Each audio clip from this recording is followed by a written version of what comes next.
What's up, everyone? Thralls of Metal back again with another excellent album review. I am Shredlord. I am Rin. And today we are going to bring you something a little bit of a retro throwback, although it was released this year. The Michael Schenker Fest Immortal, released 2021 through Nuclear Blast Records. All the way back on January 10th, 1955, Michael Schenker was born in Germany, and born was a guitar legend. The reason that I decided to review this album is he is definitely, from a guitar playing standpoint, one of the greatest guitar players that's ever lived. Also, more importantly, anyone who's into Bay Area thrash or thrash metal has him to thank, as so many lead guitar players such as Gary Holt of Exodus, Kirk Hammett of Metallica, Marty Friedman, all those guys are huge Schenker fans due to his involvement with UFO in the 70s.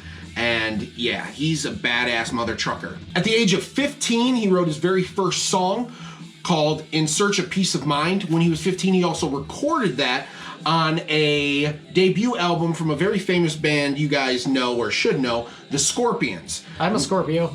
No, you know, hit you with the boo box and hook, that kind of a yeah. Now, most people don't know this, or maybe they do, or they should. He, Michael Schenker, is the little brother of rhythm guitar player and main songwriter of the Scorpions, Rudolf Schenker. Rudolf Schenker, the red-nosed guitar player. He ended up recording on their 1972 album, debut album, I should say, Lonesome Crow. Then he ended up leaving and eventually getting the gig for UFO, which is a very famous English rock band. Then after some albums with UFO, I think he just decided that he needed to be on his own. So he ended up breaking off and starting the Michael Schenker Group. And I counted it on Wikipedia.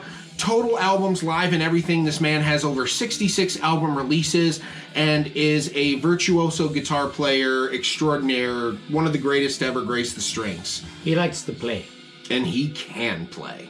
Now, most recently, over the past couple of years, he's kind of been releasing some almost re-energized type material. He's always releasing material, but it seems like he signed a deal with Nuclear Blast and started this really good idea of compiling singers. Almost like back in the day, Carlos Santana, you know, did those albums where he brought in multiple singers and he did the songwriting. Well, it's kind of like that, only slightly different. The first record, 2018's Resurrection, was My Erection. But it was cool because it featured former Deep Purple Yngwie Malmsteen singer Doogie White. It featured Gary Barden, who is the original Michael Schenker Group singer. It featured Michael McCauley, who was one of the most famous Michael Schenker singers. Actually, they renamed the group to Macaulay Schenker because of their strong bond duo songwriting. And then finally, the last singer was Graham Bonnet, who was one of the original singers as well for the Michael Schenker Group. He's the guy, if you know who he is, he's the guy that looks like your science teacher had an affair with the Colonel from Kentucky Fried Chicken, and he always dresses up in this like a pink fucking salmon suit or something with a bow tie. But long ago, he got drunk on one of the very first Michael Schenker tours, whipped his dick out, and Michael Schenker flipped and was like, dude, I gotta fire you. But he did put out some killer material with him along the way. But it continued on with 2019's Revelations, where they, once again, the four singers, you know, he said basically whatever singer he felt like would be the best for that certain part, he could pick, you know, mid-range, high-range, whatever. And that was pretty cool. Now, he also has a songwriting partner who is the producer, a keyboard player, and a guitar player in the backing band named Michael Voss. Slowly but surely, I feel like he's been in the background influencing Michael more, and finally on this last album, Immortal, you don't see any of those old singers with the exception of Gary Barden makes a guest appearance on the very last track. And other than that, I believe it is Michael Voss on vocals and Ronnie Romero, who is kind of an unknown singer, but when Richie Blackmore decided to put Deep Purple back together, that is the singer he chose. So guy can sing his ass off. Definitely sounds like he should have been born 30 years ago, though. Yeah. But enough about the past. Let's talk about now. Immortal. The first track is called Drilled to Kill, and in honesty, I gotta say the first couple tracks being Drilled to Kill and Don't Die on Me Now, and even Night of the Dead, they were some of my favorite tracks because they started off at a nice, either super heavy tempo, really upbeat, or just at that moderate, that gallop kind of beat where the guitar could dig in a little bit. Good riffs, good verse riffs, solid double kick drums, chugging along. But in Drilled to Kill, Michael Voss plays the keyboards, as I told you before. I feel like the keyboards were a little too much. A little aggressive, and that started what would end up being a theme on this album, where it seems like a lot of these choruses are very happy, almost borderline power metal at times, right? They're too, like, all of a sudden, let's go to a major key and be high. Everyone's epic and triumphant sounding, right? But it sounds like almost Christmassy or at times, Christian-y, or Jesus is involved somehow. But it's not Doomsday Jesus, and we need you now. Another thing is, this album is filled with amazing guitar playing from front to back. There's not a single track on here that does not have excellent, soulful, beautiful, shreddy lead playing. Oh, the leads are everything. Everything on this. And some of the songs really seem to just... okay, when is the solo going to come? That's the only problem with most of the songs. It's like they crafted a 4-minute song over a minute and a half lead, or a minute lead, which is fine and dandy. But if you're one of the virtuosos, you're one of the guys, do a Steve Vai record, do a Yngwie record. Just noodle and have some other players, studio guys, just play. But I give them respect for trying to craft a song in an old dude rock bar band kind of sort of way. This is very Michael Schenker-esque to me, but I will say that sometimes, or most of this time for most of this album, that kind of like chorus or that kind of like style of singing and stuff doesn't always come across from a 65-year-old dude, right? No. And Ronnie Romero is definitely not 65 years old, but Ronnie Romero's voice, once again, is very deeply rooted in the great singers of the 70s and 80s. So all of these singers, no matter what was going on underneath, tracks like even Come On Over, it's pretty cool. Like, the riff's pretty cool, but as soon as the vocals come on top of it, ooh, yeah! It immediately reminds you of something 70s or 80s. Same thing with Sail the Darkness. That's kind of a cool track, though. It's almost like a... Holy Diver, Heaven and Hell. You've been out too long in the German sea. Had that plotting build. Yeah, but then what happened at the chorus? It teases you with all this beautiful despair and agony, and then you're dancing, and then you're skipping, and we're jiving, baby. And it's like it would have worked in 87, 86. And I understand that he's right. He's damn near pushing 70, so you don't know what the kids are into. And I don't think he's ever been one definitely to follow trends. He has a unique style. And songwriting like this is basically how you did it back in the day, This is it. And so I understand it to a degree, but even on tracks that I showed you earlier that you weren't familiar with, Temple of Rock, for instance, has a cool song called When the Devil Knows You're Dead. That is an epic, awesome melodic chorus, but it fits so much better with that song because it's got that evil vibe. So I'm not sure what the intention was. I know lately him in interviews, he's all about celebration and he's found life again and he's, happy and everything. So maybe this happy music is just a reflection of where he's at, and it probably is exactly that the more I think about it. But it isn't as captivating. Not as captivating as it could have been. Right. I don't know if he wrote the structure of the songs or just I would the leads. imagine so. Him and Michael Voss, I would say. Yeah, it just seems like I've heard this song structure before a long time ago. And he may or may not have been a part of that version of the song I heard a long time ago. But, you can't teach an old dog that many new tricks. Just shred and noodle with that wah pushed halfway down. With that cocked wah going. Yeah. And let's just talk about it. Yeah. After the Rain. It was the ballad of the album, track 4. Yeah. And man, I just wasn't feeling it. It had a nice slow intro, but it was almost musical. Yes. Like a Les Mis or something. It's very expressive, but old dude reflection. If I was lactose intolerant, I'd have the shits. How much cheese was involved? A lot of cheese. Then again, sexy, majestic lead. Yeah. He saves every song with a sexy, majestic, or shreddy, or whatever the song calls for. He does it. And then just this beautiful lead tone comes out of nowhere. And again, it's like, wait, did you make the song just to throw in the lead, or I don't know.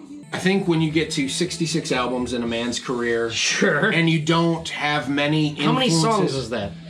Countless. And you know, if he's an old school guy where his heroes are done creating music, he's tapped all the wells he's going to tap for creativity. So over time, you're going to hear repetition, and I'm not going to fault him for him being himself. But listen, there's plenty of Michael Schenker available where he is much more aggressive, darker, and just not these power metal type hooks or these 80s hair metal hooks. That's really what it felt like. It really felt like some of the potentials of these songs were really let down when it came to the hook or the chorus, because either it was feeling out of place because it just had this overly happy power metal feel. And then all of a sudden. Yeah, all of a sudden out of nowhere. Or it just had this 80s glam metal feel to it, you know, something that they would try to, you know, hook you on MTV Headbangers Ball, you know, to plop you in between Cinderella and Twisted Sister. And, you know, if you're that age, I bet you that is right up your alley, man, you know? But when we were listening to this and me knowing his entire discography, I definitely think Resurrection and even Revelation are better from a songwriting standpoint. They captivated me more. Although I will say that I think the lead playing on this album is the best out of all three of the last recent.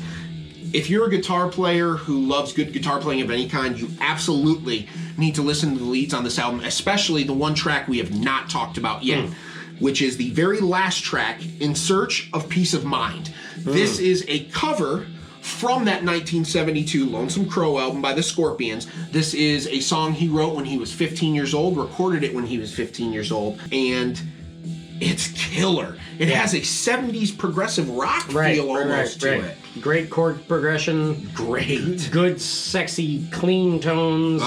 Great drumming. Very tasteful. It's very spacey. And then when the leads pick up about halfway through the song, he just takes it home. Let's go. Oh, good Lord. All of the notes. All of them. And all of them good. That's the thing I was telling Ryan. In my opinion, Michael is just maybe one of the most tasteful guitar players ever. He should be up there. When you talk tasteful guitar players, you know, a lot of people say David Gilmour. Absolutely. But I think Michael Schenker needs to be up there too. He's absolutely just as tasteful, but in a different way. It's just the songwriting. The leads he writes are majestic, but the songs he writes are generic. I hate to say it because I respect him and incredible talent, but it's like, come on, man. Don't do the choruses so montagey. Yeah, 80s montage, what do we say? You don't have to, the guy who broke up with his girlfriend working on his car in the garage. The T-Bird and the convertible thinking about stuff. Like, no, come on, man. One of the songs, Come On Over, it's so 80s. The drummer's twirling his sticks before he hits the snare. It's a B-side rocker from an 80s band. And he doesn't take no for an answer. But if this was a bar band, it would be a bar band hit. A burner. And let me tell you, show them boobies, Cougars. Show them boobies. Let them out. Your daddy has got the kids for the weekend, so you might as well date the guy with the leather pants. So overall, I have to give this album a score. I think there's a few ways to judge this album, and as a reminder, things are just my opinion, and I am a gigantic fan, but I have to be honest with how I feel. If you are looking at this album through the eyes of someone who grew up during that 70s rock era and that 80s rock era, I think this is going to be right up your alley. Maybe not, but I have a feeling that this would be something that you would sit back and enjoy.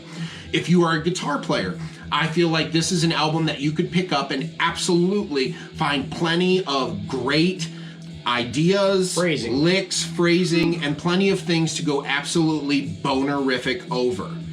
But as a casual listener and as a fan, I'm going to blend those two worlds together, and I'll give it a 3 out of 5. I think it was a well-produced album. I think the guitar sounded great. The singers are, of course, sounded great. They're all professionals, right? They're all professionals Studio at what they guys, do. They've been doing it for 30, 40 years. 50 years, right? Yeah, forever. But this is not some of the best songwriting that I've heard from Michael, and I'm not sure if, you know, this whole celebration of life thing where he's at, that's kind of why he wanted everything to be more happy and upbeat. But next time, because, I mean, 66, what's 67, right? Jesus. I'm hoping next time we get a little bit of a darker hue to it, or at least if they want something happy, maybe something that fits the songs just a little bit better. I'm along in the same vein of the idea of this album. Professional players making old dude rock like they did when they were young dudes, but now it's 2021 and they're old dudes now. If you saw this at a local bar or even a mid-sized venue, like, good lord, yeah, then you'd be like, wow, why is that 55-year-old dude wearing leather pants and a feathered earring? He's still doing that, huh? Yep, he's got a 25-year-old grandchild. Okay, I get it. All right. Makes sense. She's probably a fan of not my music. Not sure where I'm going with this. Michael Schenker is a legend. The lead work on this album is amazing. Like, every lead he's done, the songwriting is a little dated. I'll give this a 2.5, and I feel bad about that. But if the choruses weren't so awkward, if it wasn't so dated, I get it having a classic vibe, classic rock, classic metal, classic hard rock vibe, but it was a little rehashed. It was a little too derivative. Like, you can still have the same vibe of the old style, but with not like after the rain and the cliches. It was too many non-ironic cliches. Isn't that ironic? Yeah. Don't you think? It's true. A little too ironic. But if you're a guitar player and a fan of the Scorpions or anything Michael Schenker's ever done, the lead work is amazing. The tones are amazing. The playing is on point, but it's just not that spectacular in the grand scheme of things, I guess. Check it out. You should. Yeah, always check it out. Always check it out. Because we're just a couple goofballs. Yeah, we don't know what the hell we're talking about. Yeah. Like, I'm here to... I have the credentials to critique Michael Schenker. Yeah, okay. Well, you've got the Van Halen and the Kiss t-shirt. But come on. I don't know shit. This man's a legend. Don't listen to me. He's still alive. Worship him. Yes. Until he's gone. And then worship him more. So, if you like the review, please hit the like and subscribe button. It helps us out tremendously. We greatly appreciate it, and it will notify you when we do new things, which is pretty much on the daily and all the time. So, on behalf of Captain Rinford von Poopy Pants and myself, we will bid you adieu. Take care, my little turtle doves, and we'll see you later.